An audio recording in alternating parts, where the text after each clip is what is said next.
Hello and welcome. Today we're diving into one of the most intense and surprising battles of the Second World War, the Battle of the Bulge. Beneath a thick blanket of snow in December of 1944, a fierce conflict was unfolding that would shake the course of history. But what if I told you that behind the seemingly quiet Arden Forest, the Germans launched an audacious attack with over 200,000 troops supported by nearly 1,000 tanks, aiming to catch the Allies off guard with the brutal winter and dense woods as their allies? Could elite German panzer divisions, armed with legendary tanks like the Tiger II and Panther, really punch through American defenses so easily? Were the American soldiers, exhausted and low on supplies, prepared for the ferocity of the Wehrmacht's most formidable armored units? And what about the unexpected weapon that turned the tide? 90mm anti-aircraft guns repurposed as anti-tank weapons. Was this the game changer no one saw coming? All these pieces, massive armored columns, fierce winter weather, and unconventional tactics, are part of one complex question. How did the Germans almost break the American front in the heart of Europe? In this video, we will uncover the truth behind these stunning facts, separate the myths from reality, and reveal the shocking strategy that turned a seemingly hopeless situation into a desperate but pivotal fight for victory. And now the real battle begins. Let's go back to the first moments when the German offensive ignited in the icy forests of the Ardennes. In December of 1944, a thick layer of snow blanketed the Arden Forest, casting an almost deceptive calm over the landscape. Beneath that seemingly tranquil winter veneer, however, a fierce and calculated struggle was unfolding, one that would mark a decisive and desperate turning point in the final year of the Second World War. The German High Command, under the leadership of Adolf Hitler, initiated what would later be remembered as the Ardennes Offensive, a bold and audacious gamble designed to disrupt the Allied momentum, carve a path through their lines, and possibly turn the tide of the conflict in their favor. This operation, famously known as the Battle of the Bulge, aimed ultimately to fracture the Allied front, seize the vital port of Antwerp, and compel the Allies into negotiating peace under unfavorable terms for them. At the time, American soldiers occupying this sector believed themselves to be stationed in a relatively quiet and uneventful region, weary yet complacent after months of arduous fighting along the front lines. Few of these soldiers anticipated that, within the span of a few days, they would face some of Germany's most formidable armored units ever assembled during the war. The German strategists had formulated an audacious, almost reckless plan, which involved mobilizing more than 200,000 troops supported by nearly 1,000 tanks, assault guns, and armored vehicles. These forces advanced relentlessly through the dense, snow-covered woods that characterized the Ardennes, aiming to catch the defenders off guard through the element of surprise in the harsh winter environment that favored them. The German offensive was characterized by an extraordinary level of ambition, as if they believed that their superior steel, backed by strategy and winter's cover, would be enough to break through the American lines swiftly and decisively. Within the German ranks, elite formations, such as the feared 5th Panzer Army and the 6th Panzer Army, both under the command of the SS, were tasked with punching a hole through what was lightly defended American territory. These formidable columns of combat were equipped with tanks that had already become legends on the battlefield, the Panther and the colossal Tiger II. These heavy tanks were armored giants, boasting frontal protection up to 150 millimeters thick, a level of armor that most of the Allied anti-tank weapons at the time were unable to penetrate effectively. The Germans believed that their steel spearhead, coupled with the element of surprise and the brutal winter weather, would lead to rapid breakthroughs, potentially enabling them to envelop and encircle entire American units before they could mount an effective defense. On the American side, the defenders faced a precarious situation. Their units had been stretched thin and depleted from previous battles, many of them consisting of inexperienced recruits or troops in recovery, recuperating from prior engagements. Supplies were running low, morale was uncertain, and the terrain, the thick forests and narrow roads, was ill-suited for rapid reinforcement or maneuvering. Despite these disadvantages, the American forces possessed an unexpected and unconventional asset: weapons that had originally been intended for entirely different purposes. Among these were the 90mm M1 anti-aircraft guns, which had been designed primarily to shoot down high-flying German bombers, like the formidable Luftwaffe aircraft. These 90mm guns, with their long barrels, high muzzle velocities, and sophisticated fire control systems, had earned a reputation as some of the finest anti-aircraft weapons the Allies had at their disposal. However, nobody anticipated that these guns could be repurposed effectively against tanks moving across snow-covered roads. Their significant reach and destructive power would prove crucial in ways no one expected. An improvised, yet potentially game-changing tactic. When the offensive commenced early on December 16th, the weather conditions initially favored the attacking Germans. Heavy clouds shrouded the battlefield, grounding Allied reconnaissance aircraft and preventing the kind of aerial observation and close air support that usually provided critical assistance to ground troops. As a result, the dense German armored columns rolled forward through the silent woods, engines roaring and tracks crunching over icy branches, as confusion and disarray spread among the American units. American infantry found themselves compelled to abandon positions and execute hurried withdrawals, stretching their defenses dangerously thin and faltering under the relentless pressure of German advances. Despite the overall chaos and seeming hopelessness, some scattered American officers and soldiers recognized the urgency of the situation and understood that innovation and bold tactics could turn the tide. They began to reposition and adapt their weapons, specifically the 90mm anti-aircraft guns, from their original static anti-aircraft positions into concealed and carefully chosen ambush sites. These new positions were designed to intercept German tanks at points of likely advance, using the high velocity and destructive power of these guns in a role for which they had never been originally intended. It was a desperate improvisation, born purely out of necessity, but it soon proved to be a crucial turning point in the battle. The Ardennes became a battleground of contrasts, where old doctrines of traditional warfare collided with the innovative use of weaponry, engineering ingenuity, and sheer raw courage. The German forces, confident in the hum of movement filled the icy air as young artillerymen, clad in frozen gloves that betrayed their shivering fingers, carefully aligned their sights along the barrels meticulously designed to target aircraft hiding amidst the clouds. They waited, ears tuned to the swishing sounds of approaching aircraft, their muscles tense with anticipation. Meanwhile, the scene shifted to that of seasoned soldiers, now focused on the dark silhouette of an encroaching forest, where the ominous shape of enemy tanks and armored vehicles was expected to emerge at any moment. It was a tense stalemate, a confrontation that neither combatant had fully foresaw, where the classic clash of anti-aircraft artillery pitted against the formidable armored giants attempting to push through the dense terrain.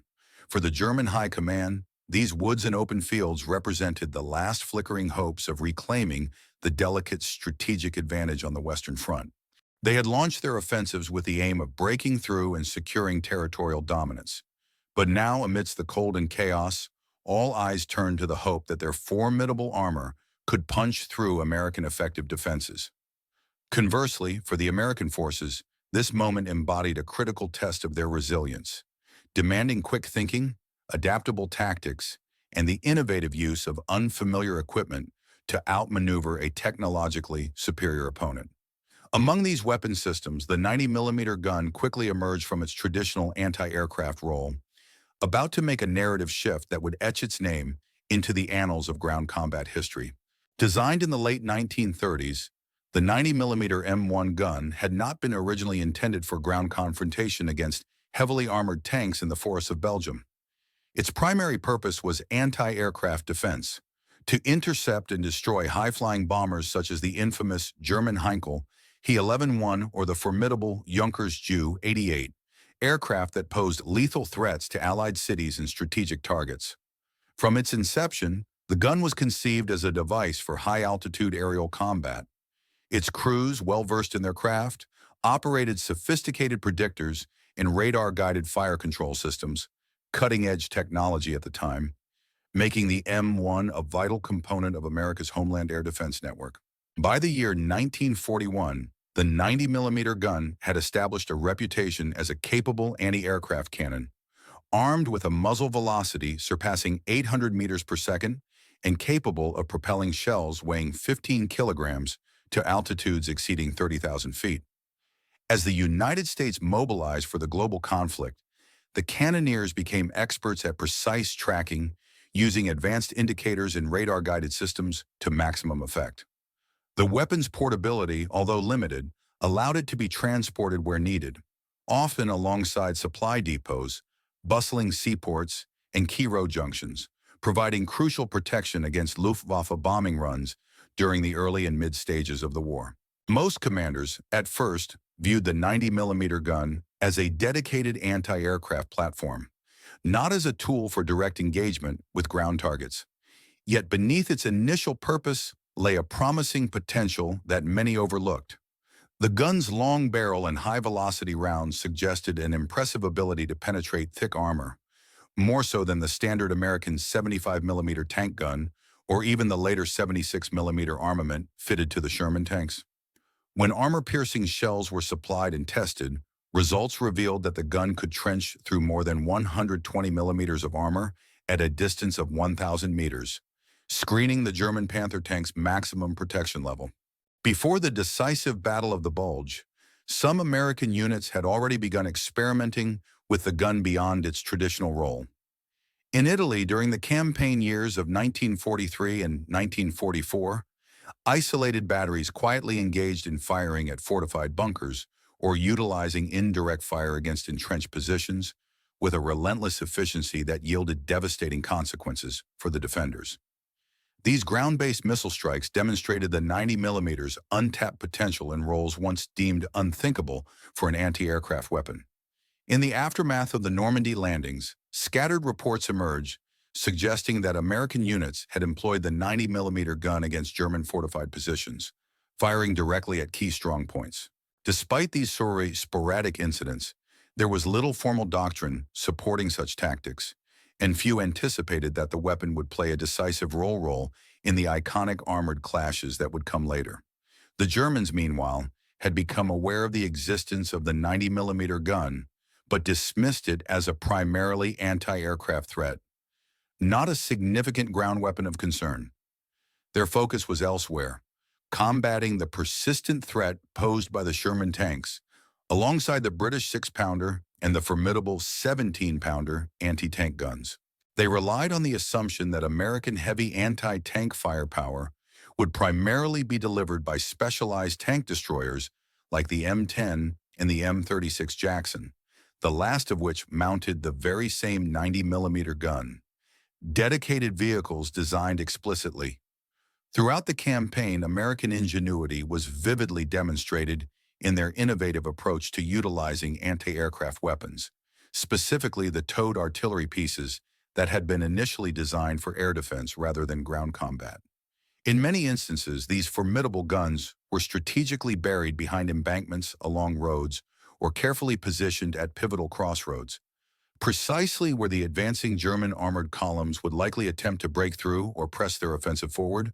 Such placement turned these defensive installations into unexpectedly effective obstacles on the battlefield, catching enemy forces off guard and playing a crucial role in halting their momentum.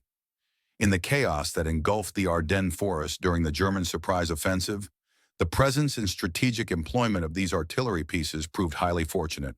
A significant number of these anti-aircraft guns were located in proximity to logistical hubs, vital points that the Germans aimed to penetrate in order to disrupt Allied supply lines and movement.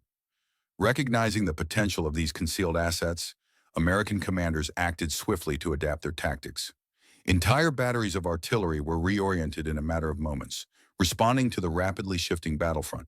Fire control crews, in a display of adaptability and resourcefulness, even dismantled some of their equipment to facilitate more direct and precise aiming, thereby increasing their effectiveness against the target threats.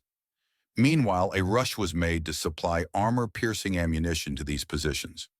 Although these rounds, bulky and difficult to maneuver amidst the snow-covered and muddy terrain, presented logistical and operational challenges, once in place, the 90mm weapon system gained dominance over the battlefield's open fields of fire.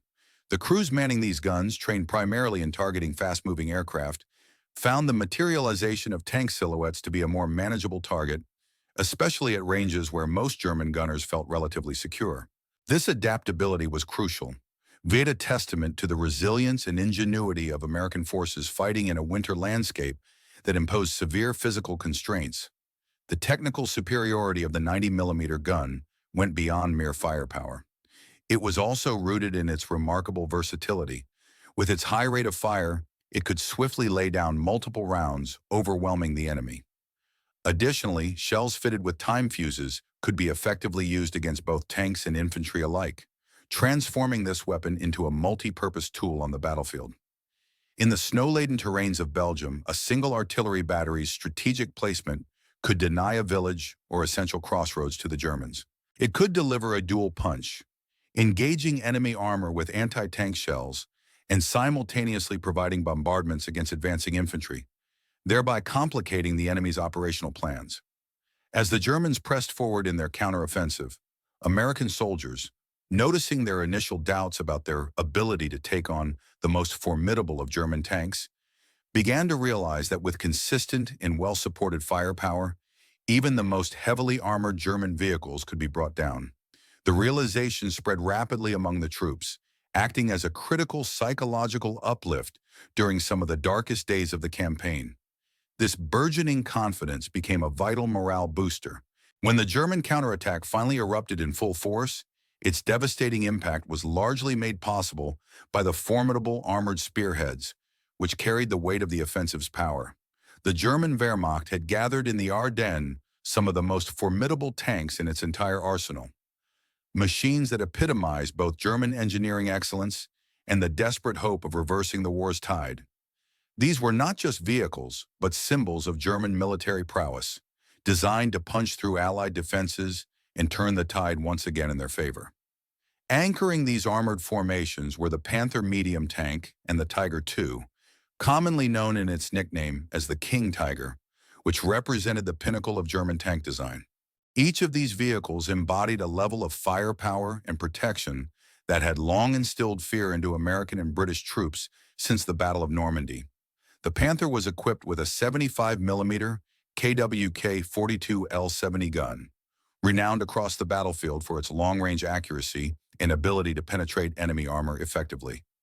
Its sloped frontal armor, with its innovative design, provided equivalent protection to much thicker plates, making even the most standard Sherman tanks vulnerable during direct assaults. The Panther's combination of firepower, mobility, and armor made it a formidable opponent, feared by Allied gunners who knew they could not afford to underestimate it. The Tiger II, on the other hand, was an even more intimidating presence in the Ardennes.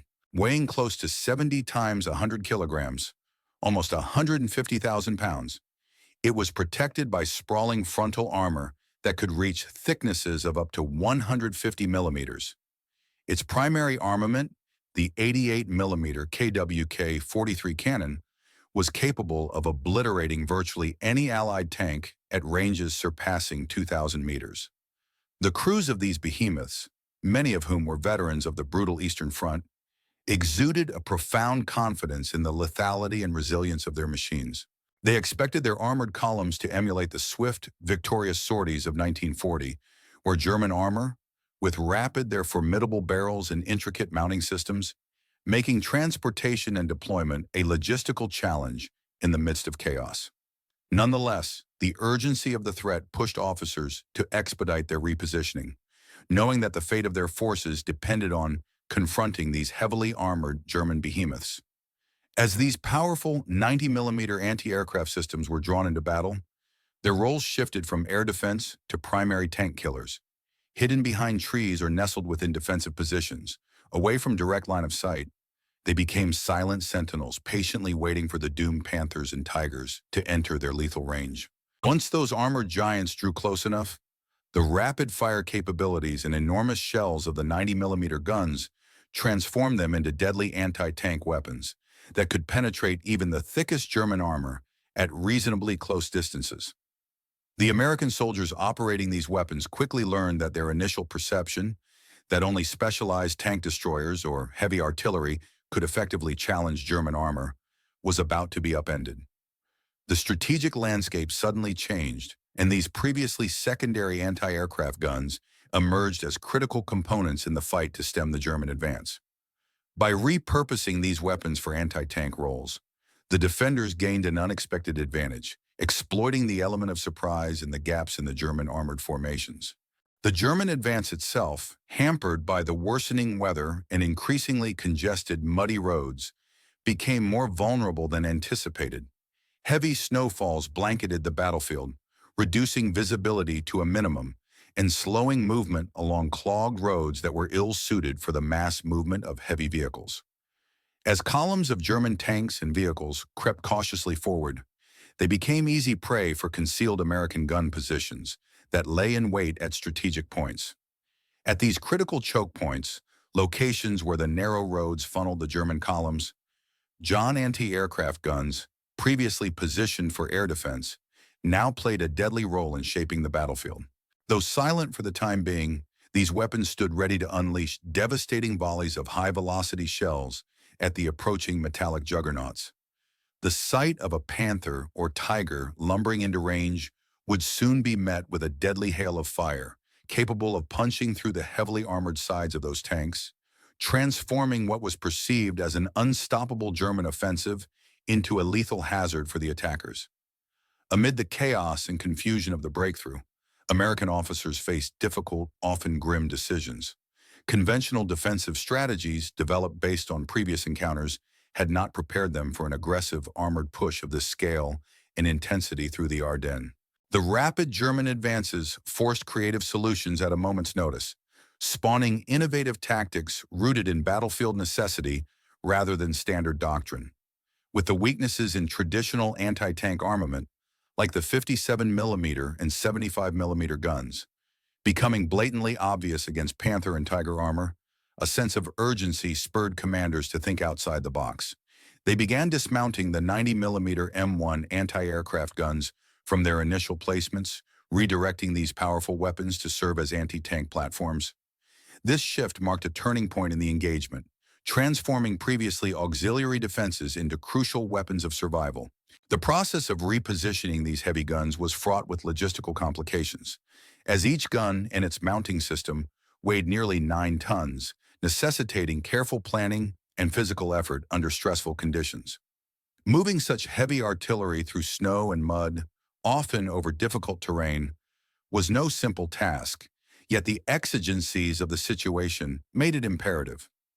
Commanders pushed for swift redeployment, understanding that the capability to destroy German tanks at closer ranges was essential to prevent further breakthroughs.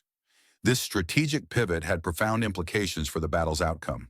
The new anti-tank role of the 90mm guns introduced a new combat dynamic, catching German commanders unexpectedly and forcing their armored formations into tighter, more cautious formations to avoid deadly ambushes. The shifting defense caused the German spearheads to slow and adapt, increasing their exposure to the concentrated firepower of these American gun crews. In essence, what began as a desperate measure to mitigate the underestimated German armored threat grew into a critical element in the resistance's overall counteroffensive. The delayed deployment of these guns, combined with their effective use, turned the tide against the surging German tanks, at least temporarily halting their momentum. The battle now depended not solely on conventional tactics, but on ingenuity, resilience, and the readiness to adapt defenses under extreme pressure. Overall, the heavy snow, logistical challenges, and the tenacity of American defenders created a battlefield landscape in which the German offensive faced unforeseen hurdles. The once unstoppable armor convoy was increasingly vulnerable at the very choke points where American artillery and improvised tactics converged.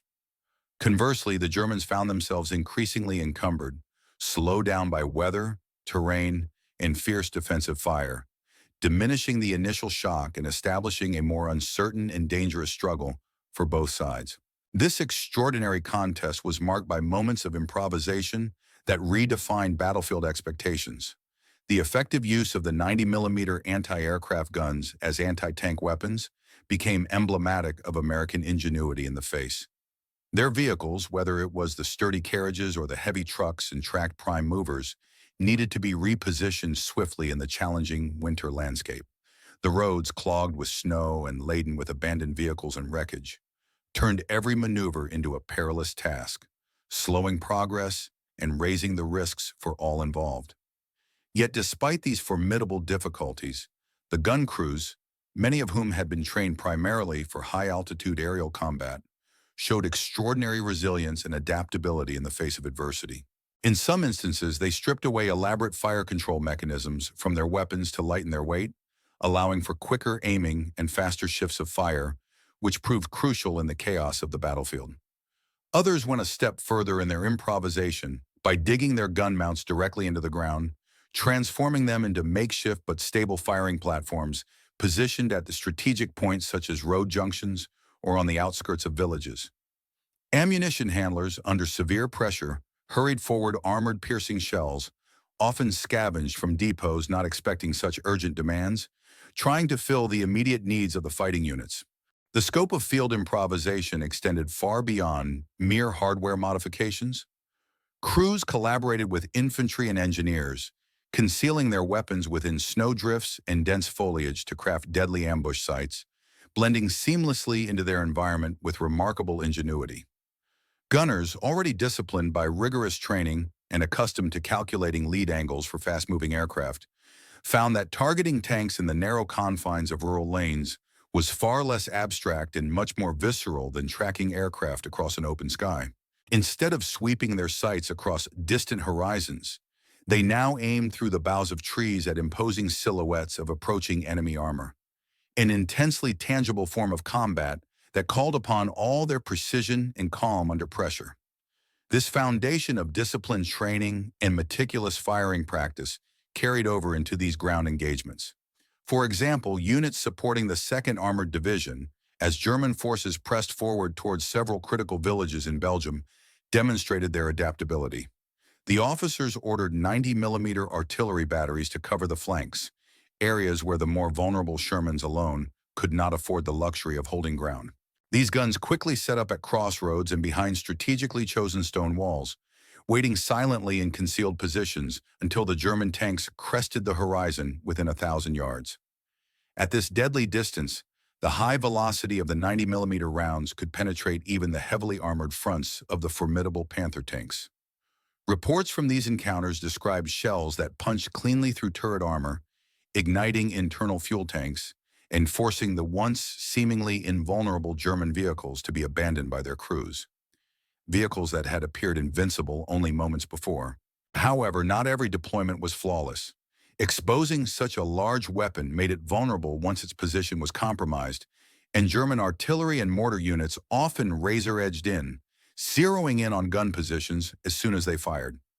Several crews suffered significant casualties before they could relocate their guns, which demonstrated the inherent risks of operating such potent weapons where mobility was limited.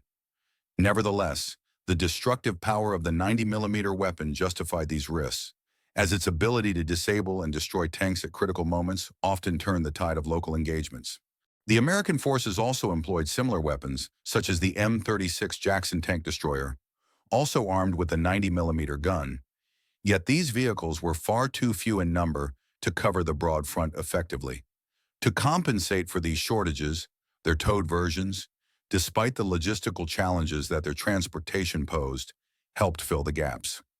What resulted was a patchwork pattern of resistance, pieced together through ingenuity, perseverance, and an unwavering determination to resist, and often disrupt, the advancing German forces. American commanders did not rely solely on rigid doctrinal tactics. Instead, they placed their trust in the initiative and judgment of local officers and non-commissioned officers. These leaders were entrusted with the flexible placement of guns at vital locations, such as at crossroads near Barak Dur, positions outside Baston, and on the approaches to St. V, creating makeshift yet effective defensive lines. Together with infantry units, the 90mm crews established obstacles that slowed or halted the German advance. Each tank destroyed and each delay imposed was pivotal in buying critical hours, giving time for reinforcements and reserves to mobilize and organize a new line of defense. By transforming a weapon initially designed for air defense into an effective anti-tank instrument, the Americans showcased their resourcefulness, using every available asset to meet the enemy threat head-on and alter the course of the battle in their favor. Despite the initial confidence in their seemingly unstoppable armored advances, German commanders soon found that the battlefield was veering into unfamiliar territory, revealing a surprising degree of vulnerability that their planning had failed to account for. As the conflict progressed, it became evident that improvisation on the part of defending forces was not just a matter of survival, but a strategic necessity, gradually evolving into a form of active resistance capable of hindering the previously assured German victories. This resilience proved sufficient to impede the heavily armored assaults that had been crafted with the aim of decisively tipping the balance in favor of the Germans. The earliest encounters were the formidable 90mm anti-tank guns, engaged with the heavily armored German tanks, created moments of shock and disbelief that reverberated through both armies. It was during these encounters, particularly on the 17th and 18th of December, while the German offensive still appeared to be gaining momentum, that such unexpected resistance came into clear focus. German tank columns, maneuvering along the narrow roads of the Ardennes, unexpectedly ran into ambushes that contradicted everything they had anticipated. These ambushes differed greatly from any previously faced, as they were executed with a precision and effectiveness that startled the attackers. Counter to their expectations of encountering merely Sherman tanks or perhaps lighter American anti-tank weaponry, the Germans found their elite Panthers and Tiger IIs igniting into flames after being struck by well-aimed shots from hidden American gun crews. Testimonies from survivors paint a vivid picture of these encounters, illustrating how the surprise element, coupled with effective American tactics, turned the tide suddenly. In villages like Krinkel and Rosherath, situated in the path of the 52nd SS Panzer Division, American gunners had strategically placed their 90mm artillery pieces behind cover, rubble, hedges, and natural concealment, prepared to unleash destruction as German armor sought to push forward. As the armored units attempted to breach these defenses, the American gunners fired over ranges extending from 700 to 900 meters, striking the sides of the German tanks. Their shells succeeded in penetrating the nominally formidable sloped armor of the Panthers, while nearer shots often shattered the frontal glasses, rendering the tanks vulnerable and temporarily out of combat. Support infantry, caught in the crossfire, scrambled to find cover as burning wrecks clogged the roadways and blocked all avenues of retreat. These scenes starkly highlighted the uncomfortable reality confronting German officers, who had once confidently assured their men of a relentless, unstoppable advance. Now faced with American firepower that possessed unexpectedly deadly precision, they had to reckon with a crippling reality. Their assault was no longer assured of success. Similar fierce engagements unfolded not far from St. Vith, where the armored spearheads of the 5th Panzer Army collided with hastily established American defenses fortified with 90mm guns. In one such confrontation, a single supporting battery managed to take out roughly half a dozen tanks within a single engagement, compelling the remaining German units to retreat, regroup, and reconsider their strategies on the fly. Tank crews previously conditioned to dismiss lighter weapons as insignificant threats began to grasp the stark truth. Lingering in exposed positions was now a mortal risk. To mitigate this danger, they resorted to tactics like employing smoke screens and artillery barrages to obscure their movements, a desperate attempt to preserve their units from the lethal, well-guided fire of American weapons. Yet even these tactics proved insufficient against the acute accuracy and high velocity of the American guns. For the defenders manning the defensive lines, these encounters served as a significant morale booster.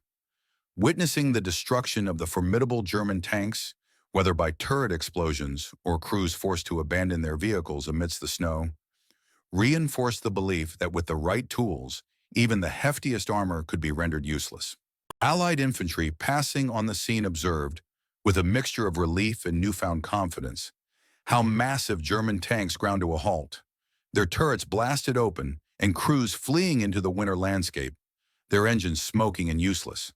The psychological impact of these encounters was equally profound among German units. Rumors quickly spread among the ranks that the Americans might have secretly developed or acquired new superweapons. Some believed these were British 17-pounder guns, while others speculated about experimental prototype weapons rushed into combat. In truth, the weapons in question were no more than adaptive variants of existing, proven designs. Yet the aura of novelty and surprise surrounding them magnified their perceived strength. This tainted confidence among German tank commanders, once certain of exploiting lighter American defenses, fostering a cautious approach to their offensive maneuvers. As the battle continued, it became increasingly clear that the American forces, equipped with these effective anti-tank weapons, were capable of halting even heavily armored units. Despite their initial assumptions about dominance on the battlefield, the Germans faced an unexpected but significant obstacle: the realization that the vaunted German tanks, once thought invulnerable, could be neutralized with relatively modest yet well-placed firepower. This shift in the tactical landscape forced the Germans into a more cautious stance. With unwavering resolve, the momentum that the Ardennes offensive so desperately relied upon began to wane gradually, and the overwhelming evidence on the battlefield could no longer be denied. Roads that had once been vibrant pathways now resembled chaos-strewn scars across the snow-covered landscape, littered with wrecked German armor vehicles, a grim testament to the fierce resistance that had erupted. Some of these battle-worn tanks and artillery pieces still smoldered, their hulks casting dark shadows beneath the pale white of falling snow, creating a haunting contrast of destruction and winter's cold stillness. American engineers, quick to adapt to the chaos, sometimes repurposed these discarded wrecks as barricades along strategic points, transforming the battlefield into a living fortress and further reducing the pace at which the German columns could advance. Awaiting their fate, German prisoners who were captured during these clashes later expressed their shock and disbelief. Many admitted that they had never anticipated encountering such formidable ground fire, especially from anti-aircraft guns that had been pressed into ground defense roles. Despite years of combat experience, the realization that these seemingly auxiliary weapons could turn into deadly ground weapons added a new dimension to the ongoing struggle. What initially started as a desperate, almost improvisational effort to halt the German advance swiftly evolved into a highly effective and widely recognized method of defensive fighting. This innovative defense strategy became a blueprint for others to follow whenever suitable terrain and available weaponry allowed. The early encounters within the snow-laden landscape marked a defining moment. They did not outright obliterate or completely halt the headlong German assault, but they vividly demonstrated to both the attackers and defenders that German panzers, once considered invincible, were vulnerable when subjected to well-coordinated American fire. The myth of unstoppable German armored might suffered a serious blow during these engagements. As the days lengthened into weeks, the resilient resistance and imaginative use of available weapons confirmed that the German spearhead was not unbeatable after all. These initial setbacks forged a burning reminder in the minds of both armies. The unanticipated lethality of the 90mm anti-aircraft guns, decisively relied upon by American units, played a pivotal role in shaping the battlefield narrative. Their unexpected effectiveness in these early snow battles cracked the propaganda surrounding the indestructibility of the German mechanized forces, injecting a new sense of hope and tactical confidence among the defenders. Throughout this grueling contest, deep into the icy month of December, the Ardennes offensive transformed from a rapid, coordinated blitz into a fanship of endurance and stubborn resilience. The Germans' original plan aimed for swift advances, aiming to punch through American defenses before counteractions could be mobilized. However, the tenacious resistance at critical nodes and strategic crossroads, often in the form of small, determined pockets of defenders, turned these locations into formidable bastions of resistance. Villages and crossroads like Baston, St. Vith, and smaller hamlets nestled amid the snowdrifts of the dense forests became etched into history due to American units' unwavering hold on them. Their stubborn defense proved disruptive enough to delay the entire timetable, forcing the Germans to contend with unexpected delays and casualties. In this hard-fought struggle, the 90mm guns emerged as a crucial element in stiffening defensive lines where armored support was sparse or stretched thin. The 7th Armored Division, charged with defending the approaches leading to St. Vith, repeatedly faced fierce assaults from the 5th Panzer Army. Because the terrain often funneled German armor into narrow corridors and choke points, American commanders strategically deployed the 90mm anti-aircraft batteries to guard these critical attack routes. Reports from that period describe how these guns, carefully positioned atop ridges or concealed behind embankments along roads, systematically destroyed multiple enemy vehicles before they had the chance to respond effectively, thus blunting the German offensive's momentum. The defense around St. Vith itself manifested as a sustained delaying action that endured for nearly a week, an act of remarkable resilience that denied the Germans access to a vital road junction. Each day of stubborn resistance accumulated into a delay, buying precious time, allowing reinforcements from the north and south to arrive and tighten the center of the American defenses. This collective effort played a significant role in turning the tide of the battle. Near Bastogne, where the 101st Airborne Division famously held out under siege, the use of 90mm guns further contributed to the defenses. Although history often remembers the paratroopers' dogged stand, it was the surrounding artillery units that supplied critical anti-armor firepower. These batteries, carefully camouflaged in frozen fields and snow-covered terrain, were tasked with covering vast open approaches to the town. Whenever German tanks attempted to encircle Bastogne, these guns opened fire from long distances, hammering the attacking vehicles with relentless precision. Many soldiers and commanders recounted how the thunderous reply of the big guns sent shells crashing into the advancing armor, prompting cheers among the defenders as they watched the battlefield erupt in a storm of destruction. Elsewhere, the 2nd Armored Division used the American forces' deployment of their weaponry played a critical role during this phase of the battle, especially with the strategic placement of their heavy artillery. Despite their relatively limited numbers, these formidable weapons significantly amplified the defensive capabilities of units that were otherwise stretched thin across the front lines. For instance, a single artillery battery, if precisely positioned and well-sighted, could effectively dominate a key road or a narrow valley corridor. This meant enemy forces, predominantly German reconnaissance and assault units, were faced with a stark choice: either commit overwhelming, often disproportionate, strength to breach such a well-fortified position, or seek alternative routes through less defended terrain. Such tactical delays, though seemingly minor in the grand scheme, ultimately proved to be critical and in many cases disastrous for the German advance, wrecking their meticulously planned timetable. For the Germans, holding the defensive line was not merely reliant on sheer firepower, but depended heavily on flawless coordination among various elements of their forces. It was essential that their artillery, infantry units, and supporting engineering elements work seamlessly together to create a cohesive front. Under this doctrine, 90mm artillery pieces played a central role. These guns, carefully integrated into the broader defensive scheme, could operate in concert with mines meticulously sewn across roads, significant bazooka teams preparing to ambush armor, and supportive Sherman tanks providing additional firepower. Often, a layered and multifaceted defensive strategy emerged, combining firepower from multiple levels of weapons. Light, portable weapons, such as anti-tank rifles and machine guns, would slow the enemy's relentless armored assaults, forcing their tanks into specific, predictable routes under fire. These predetermined paths became prime targets for heavier guns positioned strategically along the terrain. This intricate coordination revealed a remarkable level of battlefield maturity among American forces, demonstrating their ability to adapt and turn improvisation into a disciplined and effective defensive network. The evolving tactics emphasized how various arms of the military could work cohesively under intense pressure to contain and weaken a numerically superior enemy. Environmental factors, the winter weather, thick snow-laden forests, low visibility, further magnified the destructive potential of the American artillery. Poor weather conditions greatly restricted enemy maneuverability, funneling German tanks into exposed and often vulnerable positions. Once the advancing columns of tanks and vehicles clogged a vital road with wreckage and burning armor, the entire supply chain behind them was compromised. Stalled columns and disrupted formations provided ideal targets for the American artillery crews, especially the 90mm guns, who responded with relentless barrage after barrage.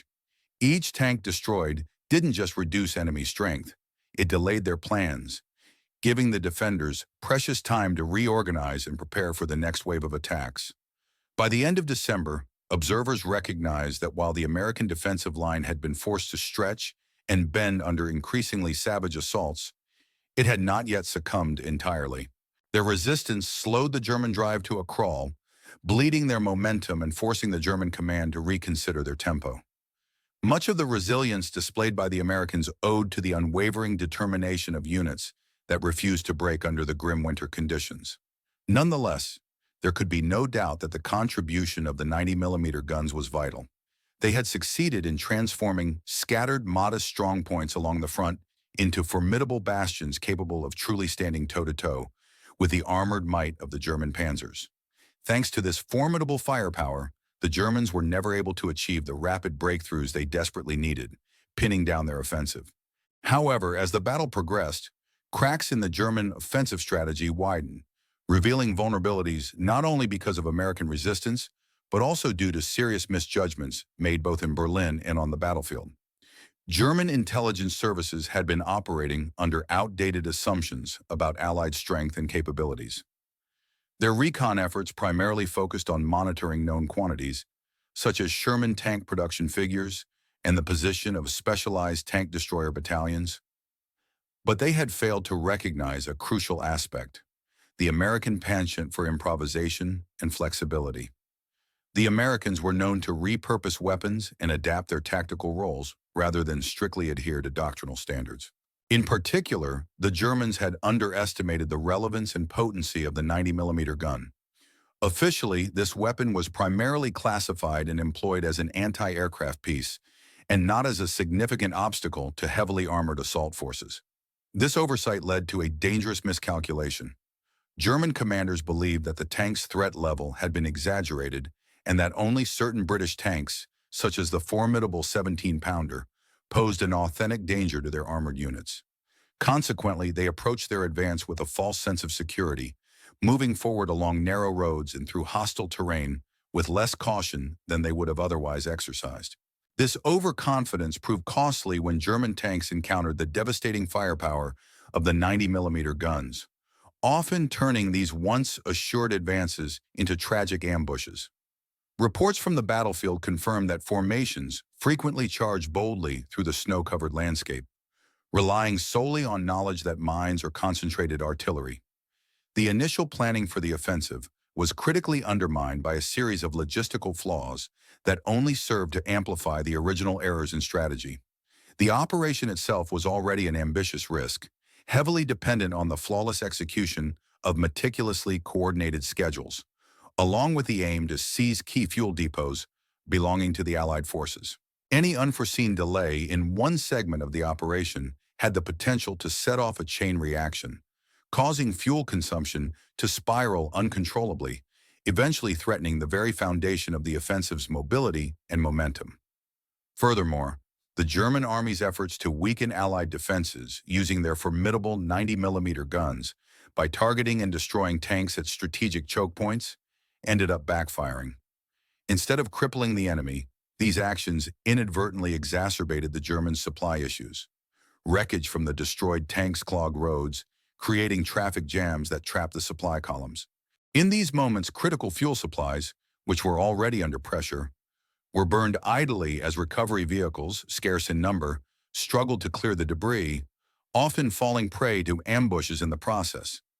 This pattern of misfortune was vividly documented through recovered German war diaries from after the clashes, revealing a simulacrum of mounting frustration and desperation among the German troops.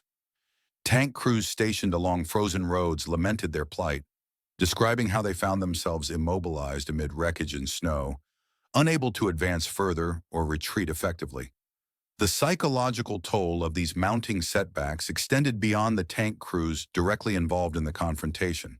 Infantry units tasked with supporting the armored thrusts grew increasingly wary of pushing ahead when they observed firsthand how their spearhead units, once heralded as invincible, began suffering sudden and inexplicable losses.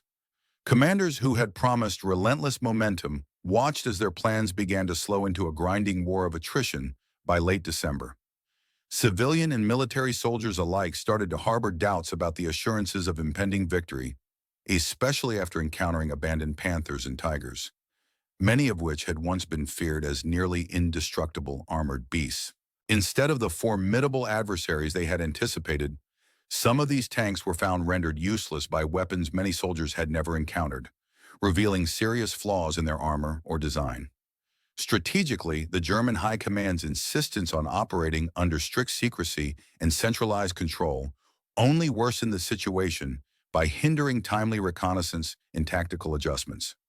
Often, senior officers lacked accurate or timely information from the front lines, making it difficult to respond efficiently to the evolving threat. Communication breakdowns within the German ranks led to a frustrating cycle of mistakes as battalions repeatedly advanced into ambush zones where the Americans' effective 90mm artillery batteries awaited them. At the operational level, this miscommunication translated into a high rate of losses, manpower, and vehicles that the German forces simply could not afford during such a harsh winter in the year of 1944.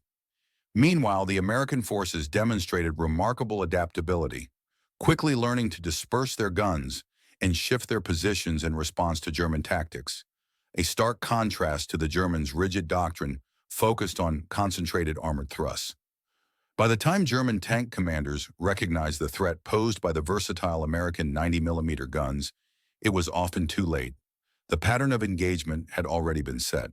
Defensive belts of American artillery, reinforced with these weapons, became firmly entrenched, effectively sealing off any hope of a clean breakthrough. The misjudgment of the American artillery's flexibility became part of a broader pattern of strategic errors in the Ardennes offensive. Errors rooted in reliance on poor weather for cover, underestimating the logistical capacity of the Allies, and pinning hope on the element of surprise to compensate for shortages and vulnerabilities. This particular oversight, the underestimation of the 90mm gun's adaptability, symbolized a critical flaw in German strategic foresight. The Germans had assumed that their enemies would remain predictable and incapable of rapid innovation, a false premise that was decisively disproved. The Americans, in turn, proved highly capable of adapting mid-battle, transforming what initially appeared to be a liability into one of their most potent and decisive technological assets within the campaign. As the final weeks of January of the year 1945 rolled in, the Ardennes offensive ground to a halt in a catastrophic failure. The landscape, scarred by relentless combat, was left strewn with the wreckage of countless tanks and vehicles, abandoned in the snow-covered fields alongside thousands of fallen soldiers.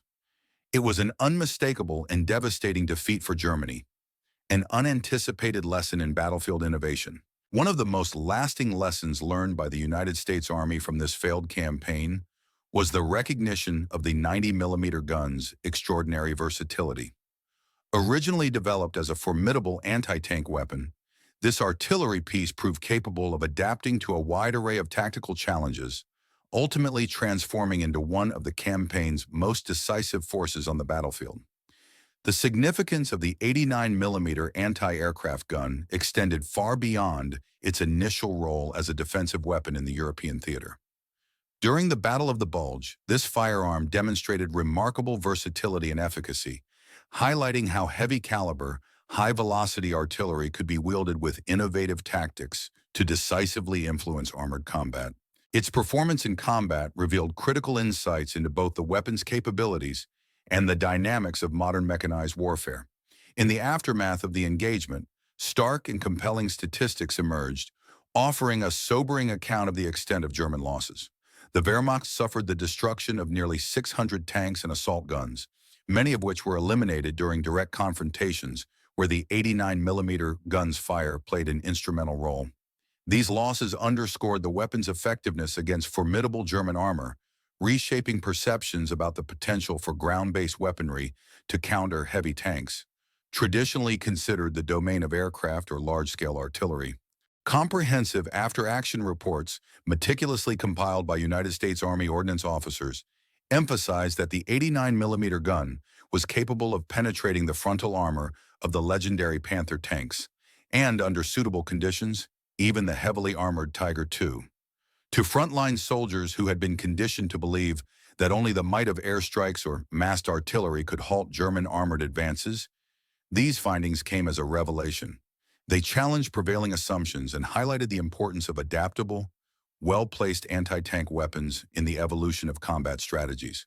This newfound understanding had far-reaching implications that extended well beyond morale, prompting the American military to reassess and refine its doctrine concerning anti-tank warfare within a matter of months.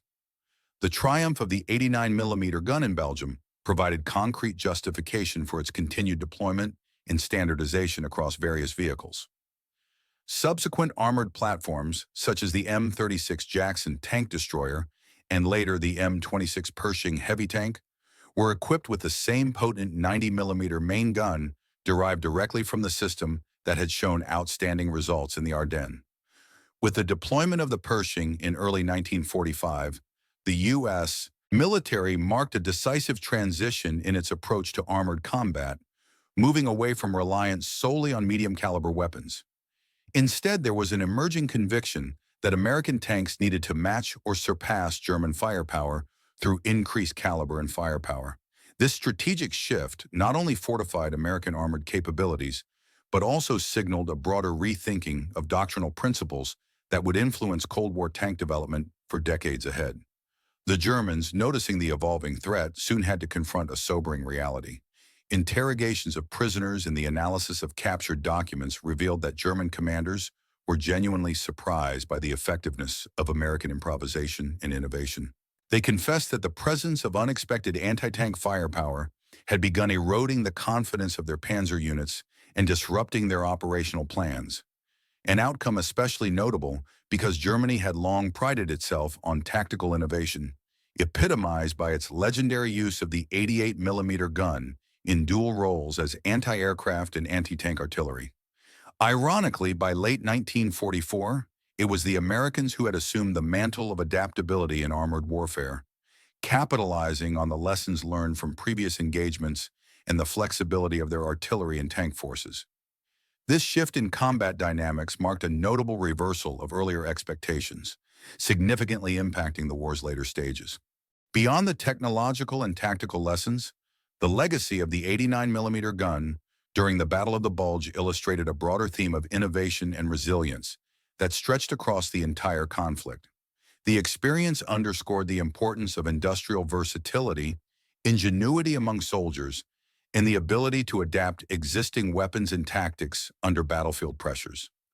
American gunners, frequently operating in bitterly cold conditions with scant rest, proved that proper employment of the right weapon, when used decisively, could neutralize an offensive intent which sought to alter the course of the entire war.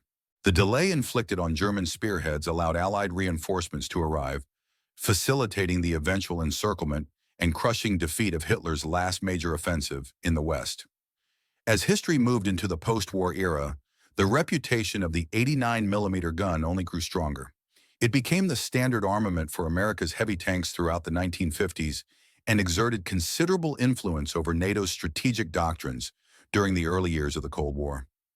The insights gained from combat in the Ardennes fundamentally shaped military training manuals, reinforcing the idea that no weapon should be confined to a single predetermined role when battlefield conditions demanded adaptability. Veterans who had operated the 89mm gun in the thick of combat often recalled that the battles at Ardennes served as irrefutable proof that tactical flexibility could determine the outcomes of engagements just as decisively as superior numbers or advanced technology. In summary, the battlefield performance of this heavy-caliber anti-aircraft gun in the Battle of the Bulge not only demonstrated its immediate tactical value, but also catalyzed a significant evolution in the doctrine of armored and anti-tank warfare. The story of the 90mm gun during the Battle of the Bulge transcends a mere tactical detail within the larger scope of the conflict. It emerges as a powerful symbol of how war's unpredictable course can transform the significance of military technology, where a weapon initially intended for a specific function might ultimately become a pivotal factor in securing victory through unforeseen circumstances. For the German forces, this episode served as a stark, sometimes painful reminder that underestimating the ingenuity, adaptability, and resourcefulness of their adversaries could have dire consequences, often proving to be their downfall on the battlefield. Conversely, for the Allied forces, the story of this weapon underscored an essential lesson: that resilience in the face of fierce opposition, coupled with moments of innovation and unwavering determination, could bolster their defenses and turn the tide of battle against even the most formidable and relentless attacks mounted by the Reich's army.